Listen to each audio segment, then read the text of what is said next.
Uniform civil code एबा UCC बे गोदान आयेनखौ जोंनि आसामाव बाहायनो थाखाय आसामनि गिबि मन्त्रि डक्टर हेमन्त बिश्व शर्मा बिथाङा खोथा होबाय।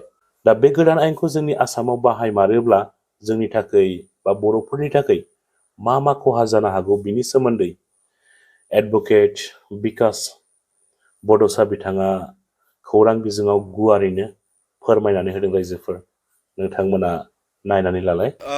सावरायजाबाय थानाय मोनसे इस्यु जायखौ इउनिफर्म सिभिल कोड हिसाबै भारतनि संबिजिताव बुंनाय जादों।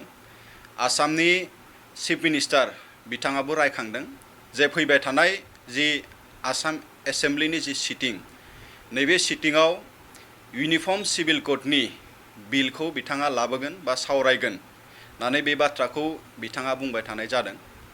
दा बिनि सिगांनो जोङो इउनिफर्म सिभिल कोडआ मा बेखौ जोङो बर' रायजो राजाया मिथिना लानाया मोजां।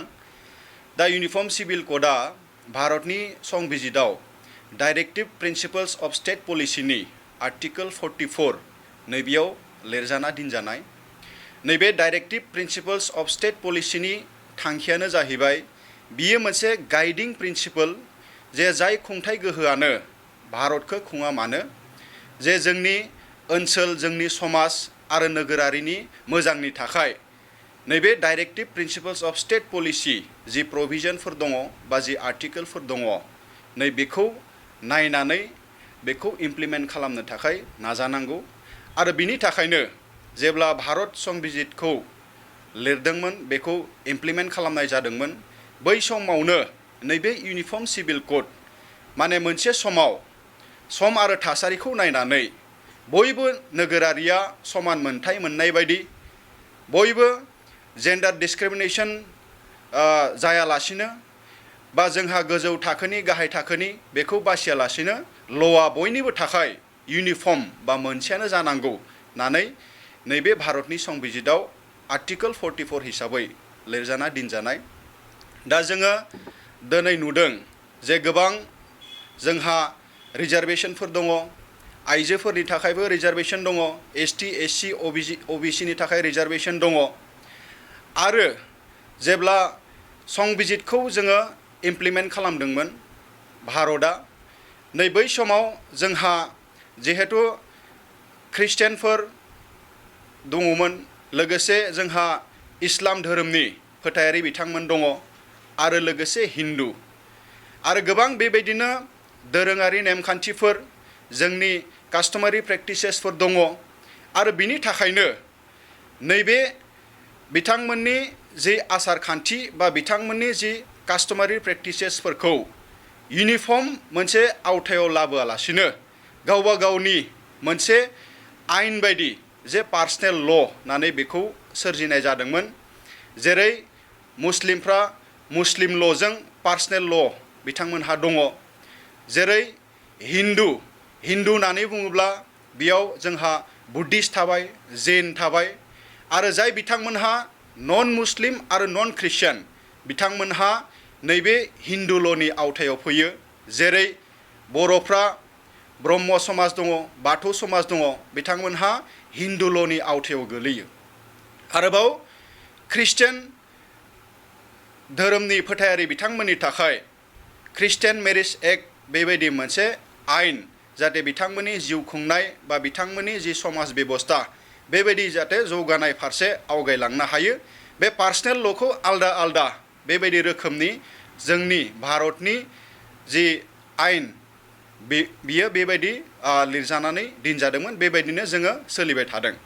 दा पार्सनेल ल' हिसाबै जोङो सरासनस्रायै जोङो नायनो थाङोब्ला बेयाव हाबा जानाय, बेयाव डिभर्स जानाय, बेयाव एडप्शन खालामनाय, साक्सेसननि बाथ्राफोर बा गोबां बेबायदि पार्सनेल ल' रिलेटेड माखासे आयदाफोरखौ लानानै पार्सनेल ल'खौ खालामनाय जादोंमोन। दिनै जोङो बर' समाजनि बाथ्रा जोङो दिनै जुदि सावरायनो थाङोब्ला दिनै इउनिफर्म सिभिल कोडखौ इमप्लिमेन्ट खालामनाय लगे लगे जोंनि बर' समाजाव बियो खहा जागोन ना जाया होननानै मोनसे गेदेर सोंथि सिखांनो हागौ। आरो नैबेखौ जोङो फिननाय होनायनि सिगां जों बेखौ मिथिना लानाया मोजां जे दिनै आसाम सरकारनि बुंथिगिरि बिथांमोनहा दिनै बुंदों जे ट्राइबेल बा बर'फोरखौ इउनिफर्म सिभिल कोडनि आवथायाव लाबोनाय जानाय नङा होननानै बिथांमोना बिबुंथि होदों। नाथाय बेखिनि बाथ्राया जोंहा मोजाङै बुजिना लानाया गाहाम जायो जे दिनै ब्रह्म आरो बाथौ समाज बा बे मोननै धोरोम फोथायारि बिथांमोनहा कास्टमारि ल' हिसाबै आयेननि नोजोराव बेबायदि गनायथि दिनैसिमबो गैथ'वा। नाथाय बर' खृष्टानफ्रा दिनै गिर्जायाव हाबा दाननायनि गेजेरजों बिथांमोननि मण्डलि बिथांमोननि पारिश बा बिथांमोननि अथराइज प्रिस्ट बिथांमोना जा मेरिज सार्टिफिकेट होयो बियो आयेननि मोनसे गनायथि मोनो जायखौ ख्रिस्टियान मेरिज एक्ट होननानै बुंनाय जायो। दिनै इउनिफर्म सिभिल कोडखौ इमप्लिमेन्ट खालामनाय लगे लगे जे ओरैबायदि मोनसे मेकानिजम जुदि फैयोब्ला जे डिसि अफिसनि अथरिटियासो बा मेरिज अफिसारासो नैबे इउनिफर्म हाबा रेजिस्ट्रेसन खालामनाय अथरिटि जागोन होननानै जुदि बे इउनिफर्म सिभिल कोडआव फैयोब्ला जोंनि गिर्जायाव हाबा दाननाय जोंनि गिर्जानि नेमखान्थि बायदि आरो गुबुन गुबुन जोंहा डेनोमिनेसननि जि फोथायारि बिथांमोन दङ बिथांमोननि गोदोनिफ्राय सोलिबोबाय थानाय जाबायदि जोंनि ट्रेडिशनेल प्रेक्टिसेस बा कास्टमारि प्रेक्टिसेस बियो बन्द जागोन, बियो जोबलांगोन। जोङो बाथौ आरो ब्रह्म समाजनि बाथ्राखौ जोङो नायनो थाङोब्ला दिनै बाथौ गौथुमा हाबा दानखांनायनि उनाव जुलि दानखांनायनि उनाव दुलाराय बाथौ गौथुमा गांसे हाबा जानाय सार्टिफिकेट होयो हौवा गोदान हिन्जाव गोदान बिथांमोननो बेखौ बियाबा होनाय जायो। आरो लोगोसे ब्रह्म धर्म परिचालना समितिनि जि अथराइज पार्सन बिथांमोन दङ बिथांमोनाबो हाबा दानखांनायनि उनाव बेबायदि सार्टिफिकेट होनाय माखासे कास्टमारि प्रेक्टिसेस बा ट्रेडिशनेल प्रेक्टिसेस जोंहा थानायखौ जोङो नुनो मोनो। नाथाय बैफोर बाथ्राया आयेन महरै गनायथि मोनथ'वाखैमोन बा कास्टमारि ल' हिसाबै बे गनायथिखौ जोङो मोनथ'वाखैमोन।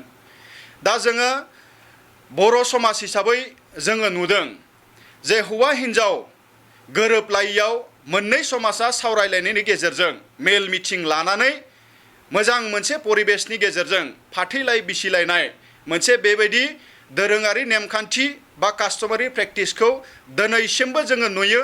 बिसेसकै जोंहा क'क्राझार चिरां आरो बाक्सानि माखासे ओनसोलफ्राव जोङो बेबायदि मोनसे सिस्टेमखौ जों नुयो। दा इउनिफर्म सिभिल कोडनि आवथायाव फैनाय लगे लगे नैबे फैबाय थानाय समाव जे जोंनि जिखिनि आसार खान्थि जिखिनि नेमखान्थिफोर जिखिनि दोरोङारि नेमखान्थि जायखौ फैबाय थानाय समाव ब्रह्म धर्म परिचालना समिति दुलाराय बाथौ गौथुम बर'नि माहारियारि आफाद मेलेमजिबि सानसुमै बिथांमोन जाय बिथांमोना सानदोंमोन जे जोंनि ट्रेडिशनेल प्रेक्टिसेस जोंनि कास्टमारि प्रेक्टिसेसफोरखौ फैबाय थानाय समाव कास्टमारि ल' हिसाबै बा पार्सनेल ल' हिसाबै बेखौ जोङो आयेननि मोनसे गनायथि लागोन होननानै जोङो सानबाय थानाय जि मोनसे बाथ्रा नैबे बाथ्राया जोंनि थाखाय मोनसे खोमसि लामासिम आगान सुरनायखौ आङो सासे आयेननि फरायसा हिसाबै आं दिनैसिम जिखिनि आङो बुजिनानै मोनदों भारतनि संबिजितखौ फरायनानै जे इउनिफर्म सिभिल कोडनि दिनै उत्तराखन्ड रायजोआव जाबायदि बियो इमप्लिमेन्ट जानानै दिनै बै ओनसोलनि नोगोरारिफ्रा मोनसे इउनिफर्म पार्सनेल ल'नि आवथायाव दिनै फैदों। नैबे एक्सपिरियेन्सनिफ्राय आं बुंदों जे फैबाय थानाय समाव मेलेमजिबि सानसुमै आरो जों बर'नि माहारियारि आफाद आरो दल संगठनफ्रा गुवार आरो गोथौ लेभेलाव नैबेफोर बाथ्राफोरखौ सावरायनांगोन। मानोना राजखान्थिगिरिफ्रा जोंखौ ट्राइबेलखौ बर'खौ नैबे UCCनि आवथायाव दोननाय जानाय नङा लाबोनाय जानाय नङा होननानै जोङो बेखौ मिडियायाव नुनो मोनदों। नाथाय इन्टारेस्टिं बाथ्राया जाहैबाय दिनै बाथौ आरो ब्रह्म समाजाव खुनु बेबायदि आयेन गैया बा कास्टमारि ल' हिसाबै भारतनि संबिजिदा स्वीकृति होनाय बेबायदि दिनैसिमबो गैथ'वा। नाथाय फैबाय थानाय समाव नैबेखौ बानायनाय जागोन। 6 सिडुल हिसाबै बिनि काउन्सिला बे कास्टमारि ल' हिसाबै मोनसे आयेन बानायनांगौ नैबेफोर बाथ्राया सावरायमेलफ्राव ओंखारबाय थायो। नैबेफोर बाथ्राया नैबे UCCआ इमप्लिमेन्ट जानाय लगे लगे जे फैबाय थानाय समाव बेबायदि आलादायै बा बेबायदि एडिशनेल माखासे पार्सनेल ल' बर' समाजनि थाखाय आरोबाव जानाय नंला। थ' बे बाथ्राया जोंनि थाखाय एसे गिख्रंथाव, बेखौ जोङो बयबो बुजिनांगोन। दिनै जों बर'फ्रा गोबां धोरोमाव दङ आरो धोरोम सिबियारि बिथांमोननि थांखियानो जाहैबाय जोंनि समाजनि गोजोनखौ हास्थायनानै आरो जों बर' हिसाबै जोंनि दामजुफोर, जोंनि दोरोङारि गाननाय जोमनाय आरो जों बर' हिसाबैनो जिहेतु जोंनि आइडेन्टिटिजों जोङो थानानै लुबैयो। आरो नैबे इउनिफर्म सिभिल कोड फैनाय लगे लगे जों जायखौ जोङो गोदोनिफ्राय जोङो सोमावसारनायनि गेजेरजों जोङो सानदोंमोन जे जों बर'नि आयेन बा बर'आ गावनि आयेनजोंनो खुंजानांगौ, नैबेफोर बाथ्राया बन्द जागोनखौ आङो नुहुरदों। थ' बिनि थाखाय गुवार आरो गोथौ लेभेलाव बेखौ सावरायनांगौनि मोनसे प्रयजना दङ।